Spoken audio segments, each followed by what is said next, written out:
Good morning. It's still a bit early maybe for some of you, but I'm going to ask some questions first to begin. Who of you has heard of BigPipe? Okay, that's probably 80–90%. Who of you has tried BigPipe? Okay, like 10% maybe. So hopefully by the end of this day, or at the end of the session, you will want to give it a try, and hopefully by the end of the day, everyone will have tried it, because it's very easy to try, as you will see. So, good morning, welcome. My name is Wimleers. I work for Acquia, and together with Fabian Franz, who is not here today, who works at Tech 1, by the way, we've worked on the BigPipe module and brought it to Drupal 8 and brought it to Drupal 8 core. So let's get started. On the morning of delivering this very same talk at Drupalcamp New Orleans, because if you were at the Drupalcamp New Orleans talk, maybe you want to go to the different session, the other session that's going on right now, because it's mostly the same session. Well, the very morning that I walked to the conference venue, I saw this, which was just too beautiful. Big pipes in New Orleans, but for oil fields, not for Drupal. There's lots of sorts of big pipes. This apparently is one for a steamboat. Didn't know steamboats had big pipes like that. It's also not this. If you want to look at it conceptually, it is roughly like this. Drupal serves pages today like this. It's one big blob that it sends, and BigPipe turns it into this. It sends one still big but smaller drop, and then several smaller ones afterwards. That doesn't really make a whole lot of sense, but that's a very visual way of looking at it. Well, let's get started. So the session is marked as a beginner session because it doesn't require any Drupal knowledge. It doesn't require even any deep technical knowledge. It doesn't require you to know Drupal 8. It doesn't require you to know very much at all. It just requires you to know web basics, and progressively it'll get more technical and progressively it'll get more complex, but you should be able to follow along, at least for the first half, even if you're almost non-technical. So, front end versus back end. In the web, when talking about performance, we always look at the front end and the back end. Front end performance, back end performance. Front end is the browser rendering things, fetching things. The back end is a server generating HTML. And the thing is that we usually look at performance in terms of front end performance versus back end performance, as if they're entirely separate. Front end is the fetching, parsing, processing, rendering of assets like CSS, images, and so on. The back end is just the generating of HTML and sending it. Now the thing is that 80–90% of the time is actually the time spent on rendering a page is actually spent in the browser on the front end, on fetching all of those assets, processing them, rendering them. And only 10–20% usually is spent on the back end. So really, many of us, because we are Drupal developers, most of us in the room probably are back-end developers, we usually think about back-end performance, Drupal performance. But that's really not the thing that is usually the problem. The problem is usually on the front-end side. The problem is that that is more difficult to optimize usually. But really, if you want to get speed gains for your websites, just a reminder, because I think many of you will already know this, the bigger speed gains are to be made on the front end, not the back end. So let's talk about performance a little bit. Performance, as most of us measure it or define it or talk about it, is in the terms of things that are easy to measure. For example, the total page load time. But really what matters is not those objective metrics that we can easily measure. What matters really is what the end user sees. How long the end user needs to wait before they can how long they need to wait before they can do the thing they want to do. So perceived performance, as in perceived by the end user, is the thing that really matters. Now, that's really the area where BigPipe is going to try to make a difference. And let's talk about a few metrics here. The first one, time to first byte. This is something that I think many of you will know. It's basically the time between requesting a certain page and getting the very first byte of a response. It doesn't matter if the response continues for 10 more seconds. What matters in this metric is just the time it takes until getting the very first byte. The second metric is time to asset prefetching. That is something you will not see very often. It's something I just came up with. It's something that BigPipe improves upon significantly. Because browsers, they are able to start prefetching assets as soon as they get chunks of HTML that reference CSS, that reference images, and so on. So time to asset prefetching is a time between making a request and starting to prefetch those assets in the browser. Time to interaction is that other thing that is very difficult to measure, because time to first byte, very easy to measure. The fourth one, as we will see, is also very easy to measure. But the second and third, that's a lot more difficult. The time to interaction is actually the thing that, if the world were ideal, everyone would be measuring. Because the interaction that the user is looking for is the thing that you really want to optimize for, right? If it's shopping, you want the time to seeing a product and being able to put it in your shopping cart. If it's a blog, you want the time to being able to start reading the article, and so on. So it really depends on your application, maybe some subset of your application, what the interaction is that you care about, but the time to interaction is what matters. Time to interaction is kind of the closest thing to perceived performance that we can have, but it's rather difficult to measure. There is no standard way because every application is different, and so it's a bit more difficult to set up. But once you do set it up, it's very worthwhile. And then finally, page load time. That's a thing that all of us have been looking at for a long time, because that's a thing that is very easy to measure. It's just a total load time and nothing more. So usually we optimize the front end. Sorry, it's still important to optimize the front end in a typical way. So regardless of BigPipe or other things, it is still important to optimize the front end like we've been doing for a long time. So things like optimizing images, minifying, aggregating CSS and JavaScript, reducing the number of HTTP requests. And yes, I know that that last one is something that we have been told would go away in HTTP 2, and hopefully it still will. But for now, in 2016, browsers and web servers are not yet optimized to the point where that actually is true. It is still the case that if you have many more requests, let's say you have 20 CSS requests instead of 1, because it's not yet aggregated, that is still going to be much slower than having just a single request, even in HTTP 2. So the typical front-end optimizations, you still need to do those, even when BigPipe is enabled, or other things that accelerate your web application. But the thing is, if the backend is already slow, then even the fastest front end cannot make it fast. Because let's say that your backend is taking 1, 2, 3, maybe even more seconds to generate a response, to start sending a response. That means that the client doesn't even receive its first byte until 1, 2, 3 seconds in, which means the browser cannot start asset prefetching until that same time. So what BigPipe is trying to do is to improve things at the intersection of front-end performance and back-end performance. You still need to make things fast on the front end, but the back-end performance sometimes, or very often actually, is just worse than it needs to be, because we are sending things in a very inefficient way. And that's what BigPipe is about, sending things in a more efficient way so that browsers can start doing useful things while the server is still working, so that you have parallelism between the client and the server, the front end and the back end. So what BigPipe does in a very high level is just this. It sends HTML in a more efficient way. That's it. In the traditional model, that's what Drupal does, that's what WordPress does, that's what most CMSs and web systems do, is they wait until everything is generated. So that's why there's ellipses on the in the right-hand column all the way to the bottom. And then all of a sudden, all of the HTML is sent. All of the HTML is flushed to the client from the server. BigPipe changes that. BigPipe starts sending data much sooner, 10, 20, 30, 40, maybe 50 milliseconds in.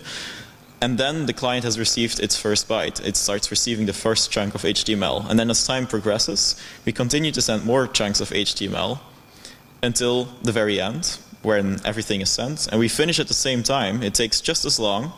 It's because we have to do the same amount of work. We just send it in a far more efficient way. So the difference is when you use the same server setup, the same network, the same client, and so on. Everything is the same. The only difference is the BigPipe module being installed. The page header becomes visible after, say, 150 milliseconds in the example that we're looking at here, instead of 350 milliseconds. And it all depends on how much your server is doing, how slow it is maybe, or how slow or heavy your application is. But in any case, it can make an enormous difference just by improving how HTML is sent. So, in other words, changed backend improves perceived performance. And so, in that sense, it's something that we usually don't think about, because perceived performance, when we talk about it, is usually in terms of front-end performance, in terms of changing JavaScript, changing CSS, changing fonts maybe, reducing the number of images, but really changing the backend can actually make the same difference or even a bigger difference. So let's try to get a better understanding and compare this, the BigPipe model, if you will, to the things that we already have in Drupal 7 and 8. So the uncached case, so a regular page render, if you will. The second case being page cache. The third case being Drupal 8 specific, which is dynamic page cache, and then finally BigPipe. So in the uncached case, Drupal needs to do lots of things before it can start replying, right? It needs to connect to the database, fetch things, render things, compute things, and so on. So the time to first byte, the time to asset prefetching, the time to interaction, all of the things that we care about are typically in the high hundreds of milliseconds, if not even seconds. It really depends on the backend. It depends on how complex your code is. It depends on your server. But in any case, this never delivers an excellent, or it rarely delivers an excellent experience. Then when you enable page cache, Drupal basically needs to do almost nothing before it can start replying, because it's already fully cached. So the time to first byte goes down from hundreds of milliseconds to few milliseconds, almost always less than 10 milliseconds, so very, very fast. Which means that because the browser is starting to receive things very fast, the time to asset prefetching is also very low, in the tens of milliseconds. And then because the browser can start prefetching already, and the HTML is just sent immediately in full, the time to interaction is in the low hundreds of milliseconds. Great. Sub-second, sub-half second even maybe, time to interaction, which is awesome. The problem is this only works for anonymous users, for unpersonalized pages, so for users without an account or users without a session. The great thing is this is enabled by default in Drupal 8, so for anonymous users you basically don't need to worry about it. Drupal 8 has got you covered. But of course we want to have great experience for not just anonymous users, but also those with a session or who are authenticated. That's where dynamic page cache comes in. So dynamic page cache in Drupal 8 is kind of like the auth cache module in Drupal 7, but built into Drupal core by default, enabled by default. And in this case, Drupal needs to do several things before applying. So more than more than page cache, where pretty much nothing needs to be done. In the case of a dynamic page cache, some amount of work needs to be done, but far less than in the case of a non-cache hit. So time to first byte, instead of being few milliseconds, goes up to tens of milliseconds to low hundreds, again depending on the backend code. Time to asset prefetching, so the time until the browser can start fetching things, is hundreds of milliseconds, which is better than the uncached case, but still not awesome. And the time to interaction is in the high hundreds of milliseconds, depending again on the complexity of all the code. So this improves things significantly for authenticated users in this case. But we would like to go further, because we're still waiting for everything to be assembled and then to be sent in full. So that's where BigPipe comes in. In this case, Drupal needs to do almost nothing before replying, so it can start sending a reply right away. But, and this is the big difference between BigPipe and dynamic page cache, is it continues to send things afterwards. And that's what we saw in the example. It sends an initial HTML right away, and then it continues to send additional chunks. In this case, the time to first byte is similar almost to that of page cache. So it typically 15 to 40 milliseconds. So that's still very fast. Time to asset prefetching, again in the tens of milliseconds. So that's also really nice, because it means browsers can start fetching things almost immediately. And that means that the time to interaction is also much lower. So the user starts seeing the things they want to, the things they are there for to interact with, very fast. And the cool thing is that it works for authenticated users for personalized pages, but it also works for anonymous users with sessions, so things like shopping carts. They don't need to slow down e-commerce sites anymore. And it ships with Drupal 8.1 and later. So now that I've talked a lot with numbers, let's look at a more concrete example, because I understand that was pretty vague, but now you have the numbers in your head, and you can map what you're seeing here much better. So this is an example where there's a block that is personalized, slow, and cacheable. a block that is personalized, slow, and uncacheable. So this is, over the past week, it's fine to cache. This is live data, so we can't cache it. Both are talking to an external web service that takes 3 seconds to respond. So both of these blocks would take 3 seconds to render in case of a cache miss. And then there's another personalized thing that is fast, but is also uncacheable. So comparing the traditional, which is Drupal 8 head, if you will, and then BigPipe on the right-hand side, the difference is quite big. BigPipe starts sending right away. You saw another block appear, and there's the last block, and now traditional is finished as well. So as you can see, it's the same total time. BigPipe didn't change anything in terms of what needs to be computed. It can't magically fix things. It can't magically remove the need to call an external web service, for example, but it can send things in a much more efficient way, and that's where the difference comes from. So with warm caches, if that block in the top left corner is cached, you can see it's right there from the start, and now they're again finishing at the same time. Again, the same total time, same finishing time. The difference is just in terms of when it starts sending things, and which means the difference is in terms of how browsers, or soon browsers can start rendering things. So this basically is BigPipe. Nothing more, nothing less, but it can make an enormous difference for your sites. So it's pretty cool, right? So how do we get to that point? From a high level, there's a few things that we need for BigPipe to work. In Drupal 8, we have the concept of cacheability metadata, and there's 3 concepts of cacheability metadata: tags, contexts, and max age. Tags describe data dependencies. So, for example, it can describe that a particular rendered thing depends on node 5, user 2, and taxonomy term 25. So that whenever any of those change, our rendered thing needs to be invalidated, and Drupal can figure that out.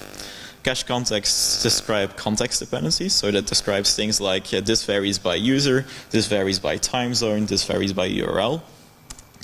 And then finally max age, which describes time dependency. So for things that are time sensitive, usually you don't need max age that often, because, for example, nodes aren't time sensitive. They stay the same until someone changes them, so that's why you use tags for them. But max age is useful for those cases where you're showing live data or things like that. For example, the current temperature, which changes every few minutes maybe, or maybe every hour. But in any case, there's a certain expiration date. So the combination of those 3 concepts and them being associated with every single thing that is rendered on the page, plus the fact that they're bubbled up during rendering. So for example, an entity contains fields, and a field may, for example, reference another entity. In any case, when rendering, you have the high-level structure. If you have a page, within the page you have regions, within the regions you have blocks, within the block you may have an entity, within the entity you can have fields. Well, all of those levels can have their own cacheability metadata associated, and they need to bubble up to the page level, so we can know for the entire page what the tags are, so what data, if it's changed, needs to invalidate the entire cached response, what contexts it varies by, so we know which parts of the page are personalized, and so on. So when rendering, we render from, we first render fields, which together form an entity, so then we render the entity, then we render the block, and so on and so on. And in doing so, we can bubble up that cacheability metadata up to the response or page level. So that's the first key requirement for BigPipe to work. And as a side note, cache tags in combination with reverse proxies are what allow efficient invalidation of either something like Varnish or a CDN, precisely because, as I just said, it bubbles up all of the cache tags that describe all the data dependencies on the page, which means that if a user modifies node 5 or modify their profile, we know which cache tags actually have been modified, which are invalidated. We can send those invalidations to Varnish or to the CDN and then invalidate it there as well. So we can efficiently figure out which cached responses in reverse proxies like Varnish need to be invalidated. Compare that to the situation in Drupal 7, 6 and before, where you would have to somehow figure out all of the URLs where some piece of content might appear. Was extremely brittle, extremely frustrating, and in Drupal 8 that's a solved thing. So that is another thing that you can achieve with cacheability metadata. So cacheability metadata is one of the foundations, and the other is an improved render API in Drupal 8. two key things there, because these are not the only improvements in Drupal 8. Two key things are rendering in isolation, the ability to render something in full isolation and that being guaranteed to be in isolation. Drupal has a concept of lazy builders, lazily build, lazily render things, and they receive arguments that are the only things they receive from the outside world, and therefore everything they do is based upon those few arguments, and everything they do is then running in isolation. The other concept is auto placeholdering. So if something has cacheability metadata, so tags, contexts, or max age, that indicate poor cacheability. So for example, a max age that is very low, like it's only cacheable for a few seconds, or maybe not at all, max age 0. If something has a cache context of user, which means that something varies by user, so it would be different for users 1, 2, 3, 4, 5, everyone has something unique. Maybe it even varies by session. So for example, anonymous users that have shopping carts, or even authenticated users that have something in a shopping cart, or just something that they can remember, a flag or something. In any of those cases where it's highly personalized and therefore poorly cacheable, auto placeholdering is what allows us to automatically turn those things that are poorly cacheable into a placeholder that we can replace later on. I'll talk more about that later. So cacheability metadata, improved render API with these capabilities are what enable it, because the combination of renderable in isolation plus poor cacheability causes something to be auto placeholdered, and the fact that it is auto placeholdered allows BigPipe to render it at a later time. So imagine what BigPipe does is basically it immediately sends the entire page minus the placeholders. The placeholders are still in there and there's no actual content in there. Imagine it's a div within a certain identifier, and that's what we send to the client. And then after that is sent, we keep the connection open and we send chunks of JSON that contain the data that needs to be put into those placeholders, and that's what we render in isolation. We render the values, the HTML for those placeholders separately afterwards, and then send them to the browser. And that the end result is what you just saw in the video, which is the client sees an entire page immediately, and blocks start appearing as soon as they are ready, as soon as they are rendered. That's what these foundations enable. Put differently, this is what it does. So in the standard case, everything is loading at the same time, albeit slowly. In the case of BigPipe, key parts of the page, definitely the header, usually the menu, minus the personalized parts of the page, show up. So first you get everything that is not personalized, and then after some time, depending on how much time it takes to render, the personalized parts of the page show up. So how can you use BigPipe on your Drupal site? It's really simple. You just install the BigPipe module. There is nothing to configure. For Drupal 8.0 there's a contrib module. For Drupal 8.1 there's an alpha. So it's in Drupal core with alpha level stability. In Drupal 8.2, as of a few days ago, it's been promoted to beta level stability because there have been almost no bug reports for BigPipe as an experimental module during the Drupal 8.1 cycle. Drupal 8.2 is being released about a month from now, a little bit under a month. Drupal 8.2.0 RC1 was released, I think, 2 days ago, and now BigPipe is in beta. And in Drupal 8.3, hopefully, it'll become stable and non-experimental. But in any case, we're on the path to becoming a stable module. We have every experimental module has to go through this process, first alpha, then beta, then stable, non-experimental. But in any case, everything is ready for you to try it. So if you're wanting to give it a try, but don't want to try it on your local website yet, you can go to bigpipe.demo.wimleers.com, or you can install the BigPipe demo module. So drupal.org/project/BigPipe-demo, which you can install locally, or you can install the BigPipe demo module on simplytest.me, which spins up a sandbox for you to try it in. The BigPipe demo just includes a few UI tools and a few blocks that will be uninstalled automatically, so we can install it and uninstall it with nothing being left behind. You can simulate slow blocks in there. You can even paste chunks of HTML to simulate your particular use case into those blocks, and then play with a timer to make them take 1 second, 2 seconds, 10 seconds, whatever the case. And you can easily switch BigPipe off even while the module is installed, just so you can observe the difference more easily. So try the BigPipe demo module if you want to get a sense of how it works. So just try is the message. There's nothing to risk. There is nothing left behind. There is no configuration. It cannot break your site. So give it a try.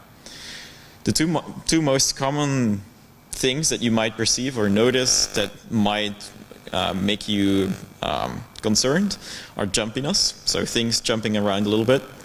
Well, you're right, but the answer is really just make your CSS more robust. It's not BigPipe's fault, it's your CSS's fault, because when you're on a mobile device and you're connected through via 3G, 2G, and it's a choppy connection, what will happen is actually that your HTML will already be streamed effectively. It will arrive in at different times. So first you'll receive maybe the first 10 kilobytes and then another few kilobytes and so on, which means that your page is effectively being streamed, not because your site is or server is doing it, it's because your connection is so slow, and the same jumpiness will appear in that case. So it's just showing the same weaknesses in your CSS that already exist. If your slow code is not being delivered via BigPipe, because if your code is not renderable in isolation, then it cannot be rendered at a later time, which means BigPipe cannot deliver it at a later time. So in that case, I would say you can simulate it in the BigPipe demo, and then if you see that that is probably going to make a big difference for my use case, well, in that case, you can go and fix your code and make it renderable in isolation, or add the missing cacheability metadata. Because maybe you currently don't have the cacheability metadata to indicate that something is in fact personalized, and Drupal simply doesn't know that it's personalized. So really, it's very simple. Play with it to observe the difference. If there is no difference for your particular use case, great, you've got a well-optimized site. Analyze, maybe your site has or doesn't have any uncacheable or personalized content.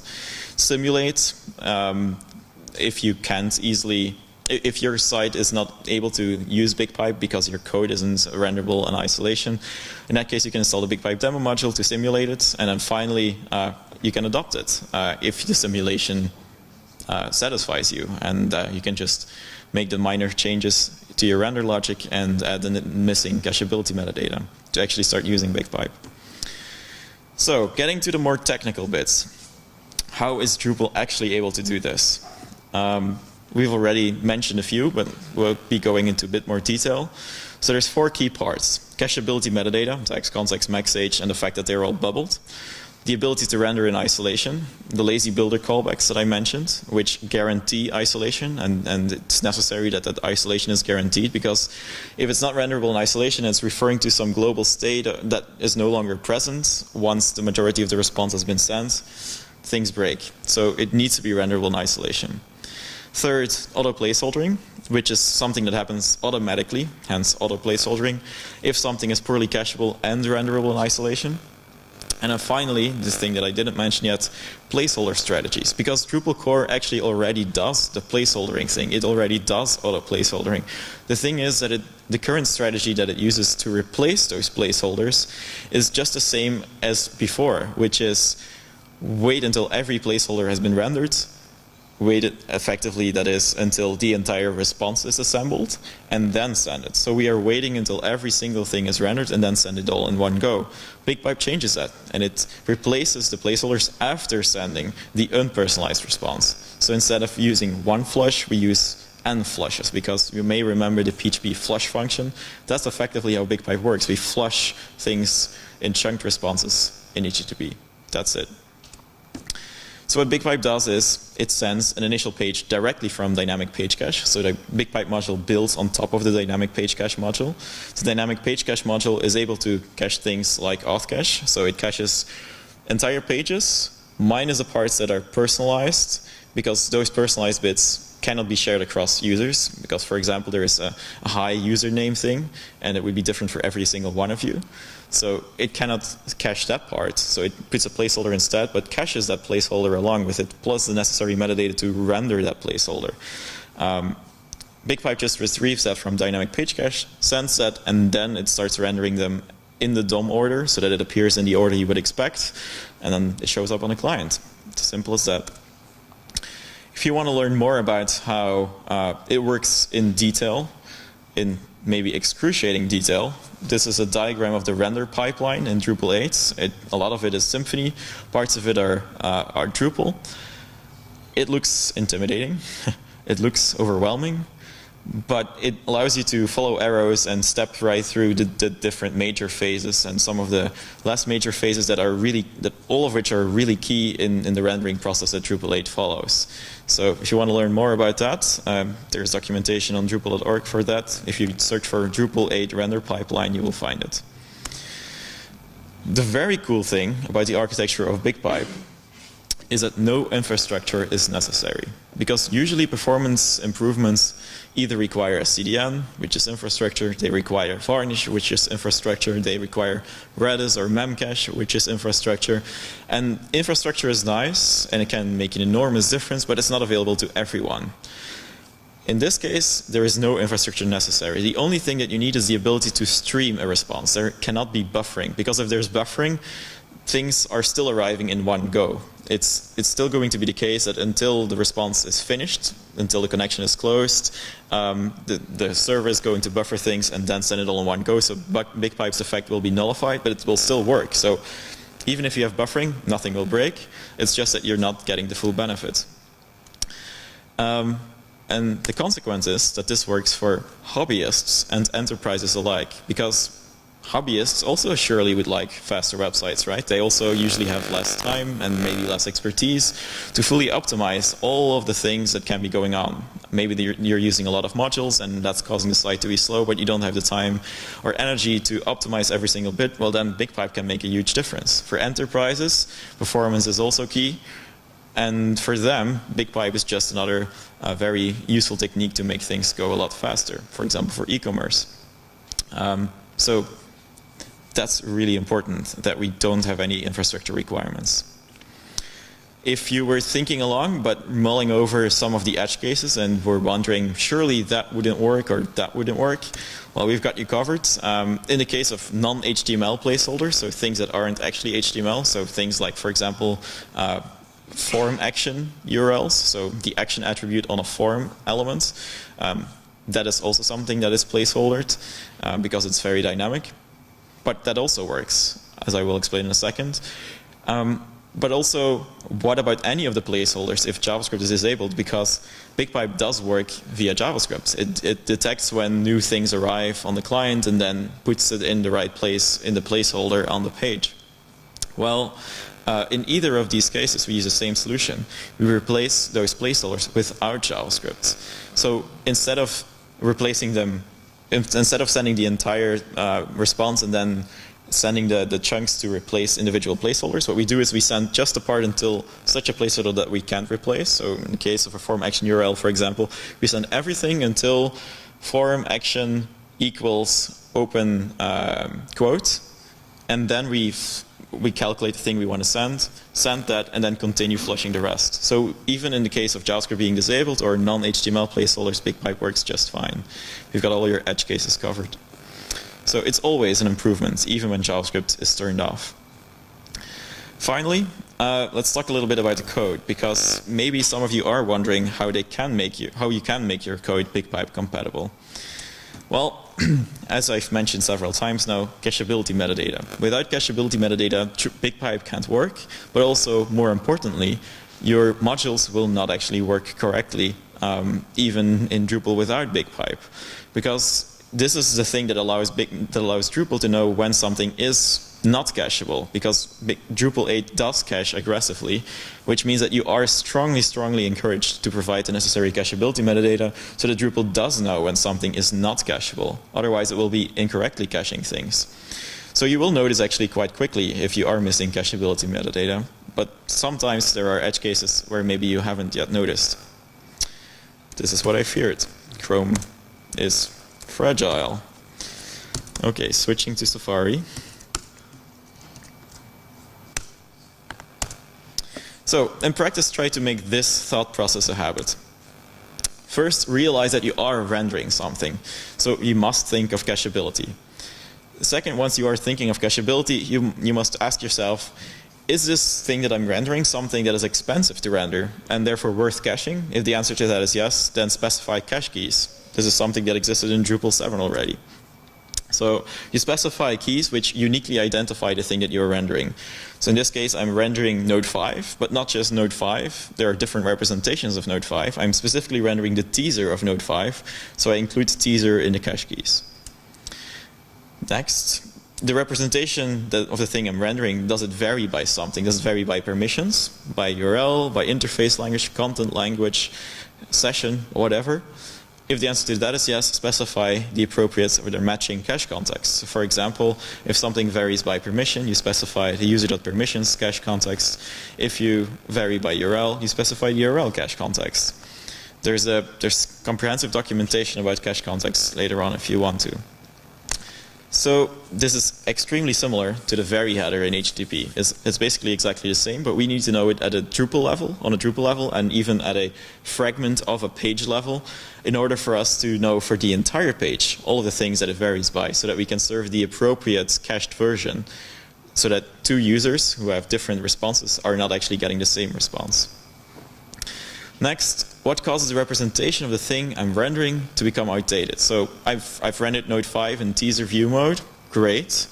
But when does it become outdated? Do I cache it for a certain number of minutes? No, I want to cache it forever until something actually changes.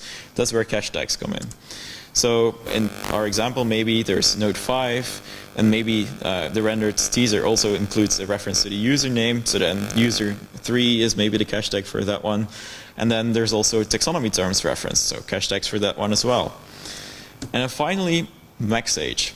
Because sometimes things you're rendering can actually become outdated by in and of itself. So for example, things like temperature, stock exchange numbers, those kinds of things.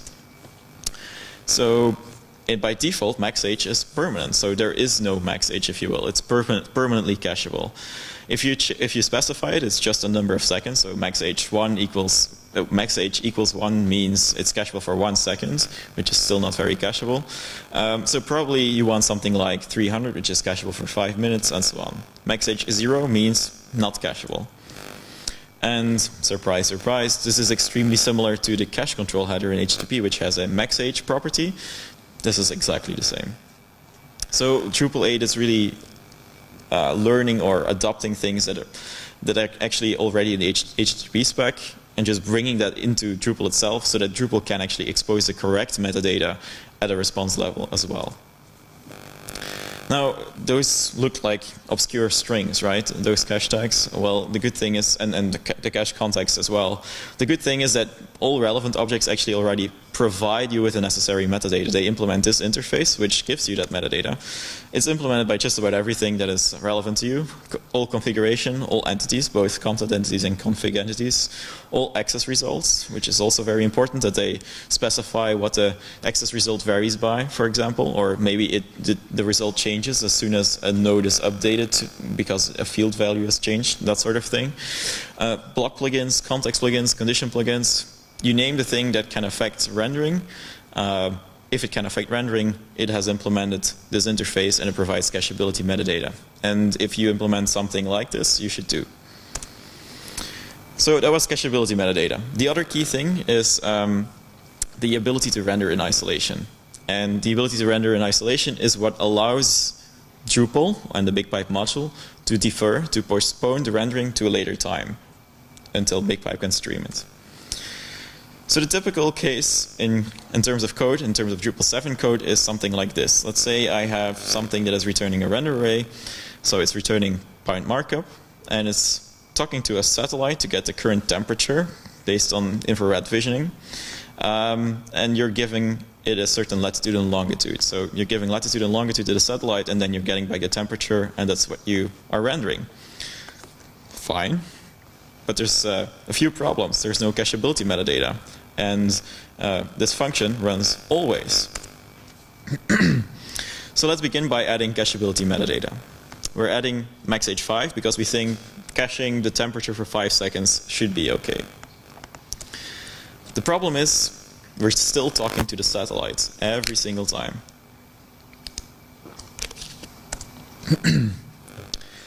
So let's make that better. Let's do render caching. This is something that is also not new in Drupal 8. It's something that already exists in Drupal 7.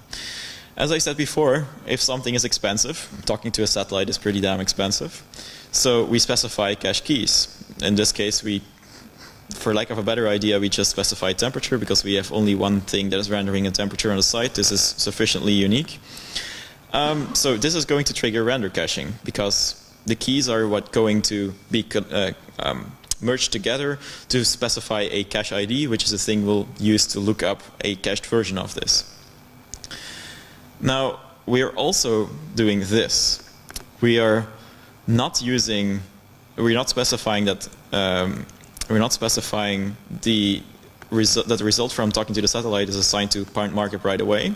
Instead, we are using a pre-render callback, and this is again something that is already in Drupal 7 and that you can and maybe should have already been using, but it's very poorly documented in Drupal 7, so very few people know about this.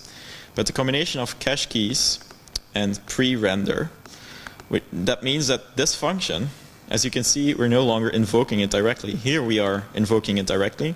Here we are just referencing it. What Drupal 8 will, or what Drupal 7 and 8 will do actually, is they'll concatenate the keys. That's a cache ID. They'll see if it's already cached. If it's not, then they'll call the pre-render callback, and that was what's going to do the rendering. So we go to the pre-render callback, which receives the same render array build, and then we assign our result still like before. So we still talk to the satellite, we assign it to markup, and then we have a rendered render array. The render system will cache it, and the next time we again see cache keys, we concatenate the keys, we have our cache ID, we look it up, and this time we do have a match.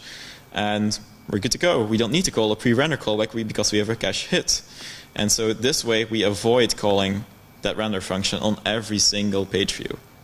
So this is already a big step forward because we're only talking to the satellite in case of a cache miss. The problem is it is not yet isolated. It can use anything in the $build render array. In this case, there's not a whole lot that can go wrong, but it's very easy to be referencing some global state or some additional state that contains an enormous object that then needs to be serialized and persisted. It's going to be very messy and unreliable. So rendering in isolation, how do we get to that point? Well, it's almost exactly the same. So instead of pre-render, you specify lazy builder, and we specify a callback here. It's the same kind of callback, just named slightly differently. And the difference is that we are now passing in our arguments. We needed the latitude and longitude, which are based on the country and the city. So we are just passing that along to the lazy builder. We're generating the exact coordinates in the lazy builder and then talking to the satellite. So it's that bit of refactoring that you may need to do for your expensive code. But that's really it. You have to specify cacheability metadata, so things like max h5, and you have to convert it to a lazy builder if it is something that is in fact personalized or that is highly dynamic. So the thing is now that all calculations happen in the callback, which means it's renderable in isolation, which means BigPipe can then do it later. So cacheability metadata hopefully sounds pretty interesting. The thing is that it can sometimes be a little bit difficult to figure out what cacheability metadata is coming from where. So for example, in this particular example, I was wondering why the entire page was varying by time zone cache context. Why does the entire response need to vary by time zone? So I wrote a prototype of a module called renderviz, visualizes rendering, visualizes cacheability metadata, and I asked it to show me where the time zone cache context was coming from. And it turns out that on the front page, for example, you are seeing posted by username on date. Well, it's that date, that's the red bar here and here, that actually has a time zone cache context associated, and it bubbles up, as you can see. So the dark red is where it originates from, and then it bubbles up to the entity level, and then to the entire view level, to the block that it contains, and eventually to the entire page. So if that's something that sounds interesting to you, because it's very cool, it flips the page or tilts the page in 3D to better visualize it. So fancy CSS and JavaScript. If you're interested in helping out with that or playing with it, please reach out to me, because I would love to get it to a point of not being a prototype, but an actual tool that everyone can use. So finally, a few of the other possibilities, because BigPipe is just one thing. The cool thing is BigPipe is just a placeholder strategy. You can implement others, such as ESI, Edge Site Includes, because Edge Site Includes are about fragments. Fragments are pretty much the same as placeholders. So implementing ESI in Drupal 8 in a way that doesn't require any custom code and then can work for everything is very feasible for the very first time. Turbolinks is another very interesting thing. It's something that, for example, GitHub uses. It's something that Rails ships with by default. It's something that Basecamp uses. And what it does basically is, instead of, when clicking a link, throwing everything that you currently have away, fetching all of the assets again, or from cache hopefully, and then reconstructing the DOM, reconstructing the CSS object model, and so on, all from scratch, which takes some time, and then rendering, painting, which also takes some time. What Turbolinks does is it loads only the difference between the current page, the next page, and then just swaps out that difference, nothing else. That would be pretty cool. Service workers are coming and are becoming available very widely nowadays.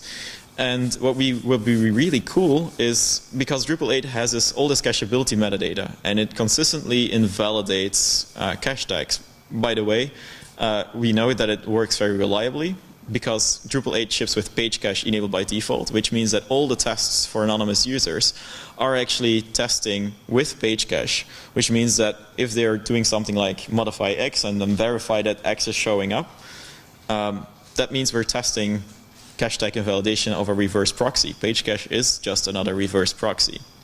This is very much related.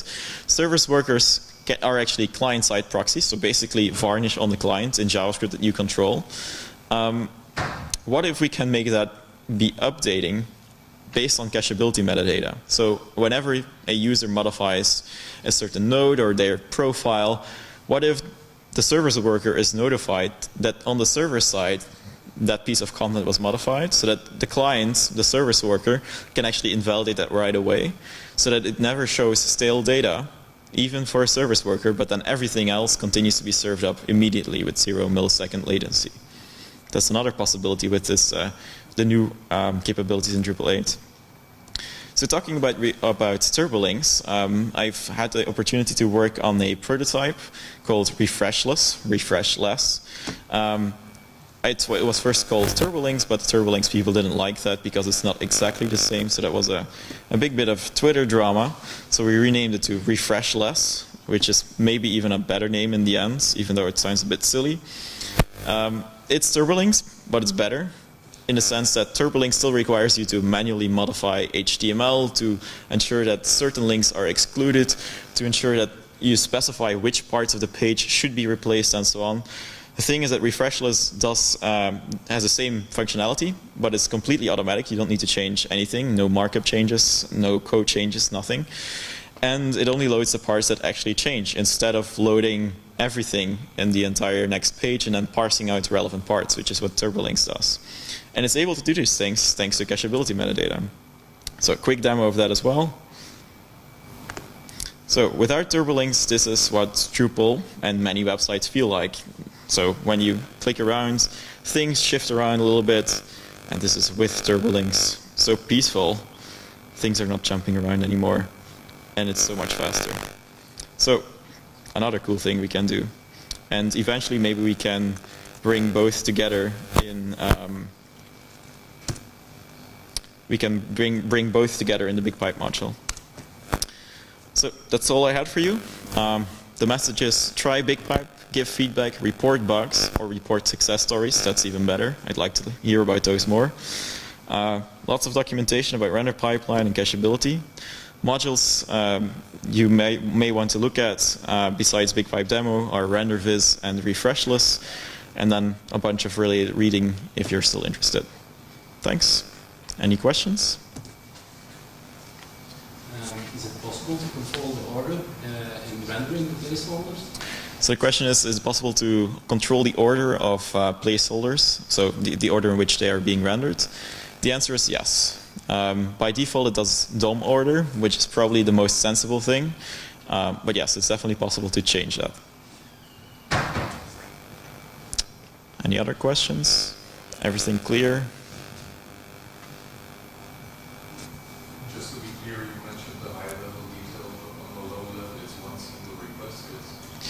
That's a very good question. So the question is, to be clear, it is one single request, yes or no?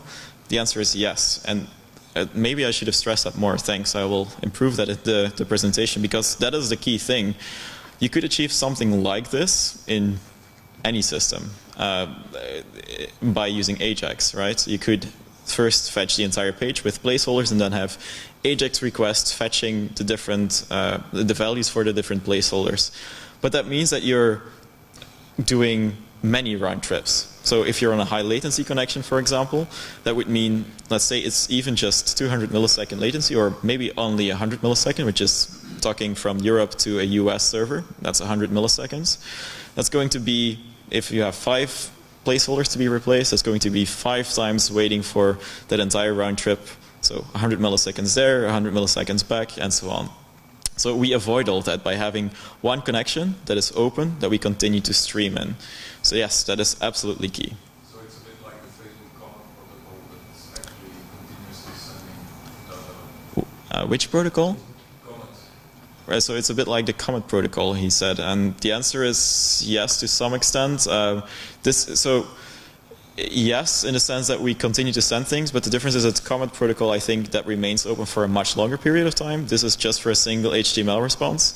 And the reason this works in the first place is because browsers are highly optimized. This just allows them to use their optimization more, because browsers do the look-ahead scanning of things. So they only have a partial stream, but they will try to find assets in there, and that's how they do asset prefetching. So it's thanks to browsers actually being implemented in a non-stupid way, basically, and not waiting for the entire response to arrive before starting doing things, that this works.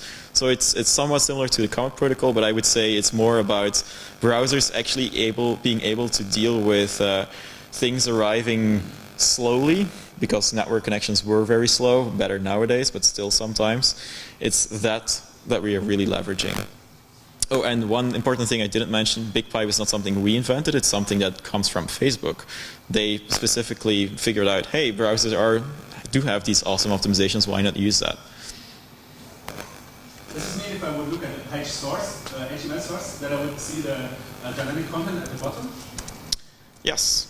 I can actually show you real quick if my local is working. So if you do a curl on the get, it's the HTML Yes. part and then the box.